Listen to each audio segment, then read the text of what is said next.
Well, you've heard of Jackie Kennedy tours the White House. Well, I think this is John Waters tours the Dreamland Studios. So we start here. This is the French poster from polyester, but you notice the ad campaigns are very different. We're in America where they let somebody smell their feet on a giant poster. We move over here to, I collect paintings of murderesses. This is done by a friend of mine, Bob Pringle. It's one of the Manson girls, Susan Atkins, who is a Jesus freak now. We go over here to the books. Well, I love to collect books. That's the only thing I really collect over and over and over. Here we have Gertrude Banishevsky. She just was released from prison after 20 years of serving a hideous case where she was a foster mother that killed kids. She's a Jesus freak now. Also, actually, when people come in, they don't know who it is, and they think, "Oh boy, he's got an ugly mother." You know, when they see this portrait.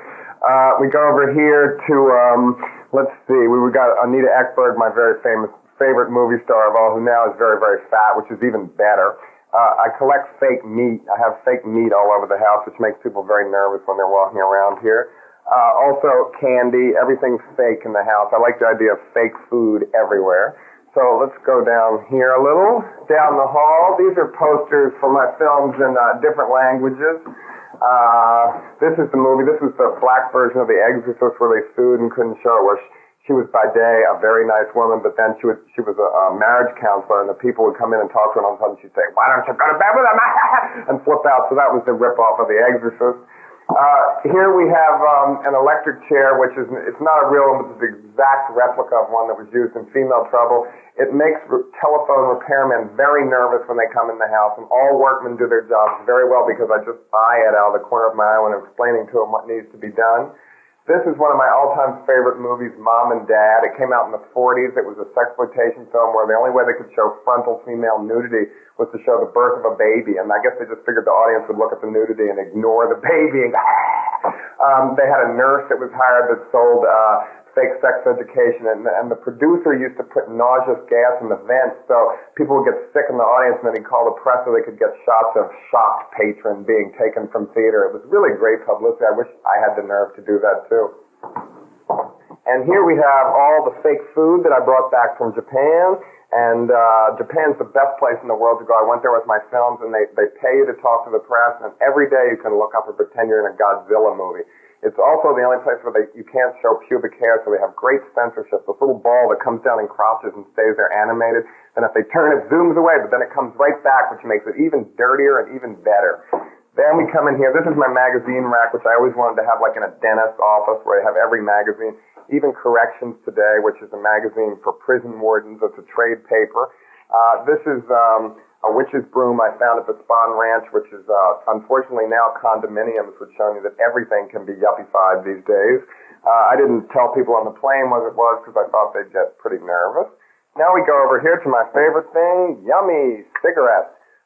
Cool lights. I feel very healthy. I tried to quit smoking. I ate a whole ashtray of butts and then lit up another one, so it didn't work.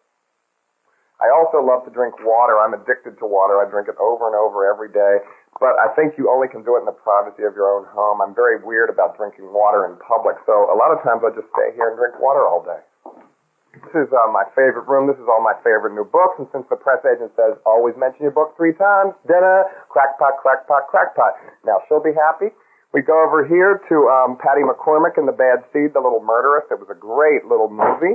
Oh, the frame's in a little trouble there. Here's Liberace, the personification of everything I believe in as a young man. Here's Diana Dors in 3D, where, you have little glasses that come with the book and you can amuse yourself. This is just all different kind of little shoes that Divine sends me. More fake eggs and meat. And then we go over here where this is my collection of true crime books. This is a mini electric chair with batteries that if you touch it, you get a shock. This is probably the worst thing I ever got, which was somebody sent me the dirt from John Wayne Gacy's lawn. This is every book about crime that I collect, and I've given myself, I think, a pretty good education about the psychology of criminal behavior. Now, the bedroom.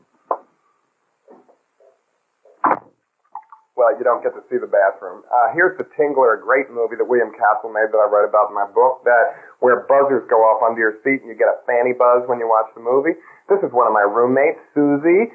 This is Tina. Over here is Kathy and Linda. This is my videotapes. I collect especially very bad movies and old TV shows, especially amateur shows from the 50s where bad, fat children sing Blue Velvet and songs like that. I actually have that.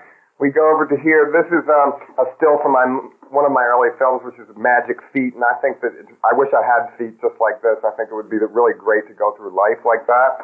We go over here. This is just more props. This is like a rock they use in a Hercules movie. That's it. This is what makes me keep my room clean all the time. It's a children's thing, an old one from The Wizard of Oz, where the Wicked Witch makes you clean up your room. And of course, this is Ilsa, the she-wolf of the SS. What can you say about her? Okay, now we have the office. This is where all my ideas sit up in my head and rot before they get to paper. We start over here. We're more fake food. This is, of course, Edie, who was a wonderful lady I worked with. Fake bacon. This is my bulletin board where I put all things that I really love, especially this headline, You Have Cancer, which I think is the most shocking one. Here's Gaddafi in drag. Here's Christina Onassis when she had to go back to the Fatso farm. Here's my current idol, Miss Joey Heatherton, who I'd love to work with, except I'm afraid if I'd say, Joey, can we have another take? She'd come at me with a steak knife or something, so I'm a little hesitant to use her. What else do we have over here? This is an expose about the Cabbage Patch Dolls can be possessed by the devil. This is, of course, in the Inquirer, which I have a chapter about in my book, which is my favorite paper. Okay, we go over here. Here is candy that comes in a washing machine, and dirty socks are the candy. Here is one of my favorites, candy-filled bullets, which I can imagine little parents saying to their kids, be good, and then you can eat some bullets after you eat your liver. Here we have a vomit bag from the movie Mark of the Devil. And then if you actually come over here, you can look out and see downtown Baltimore, which I think is maybe the way to end this whole little tour.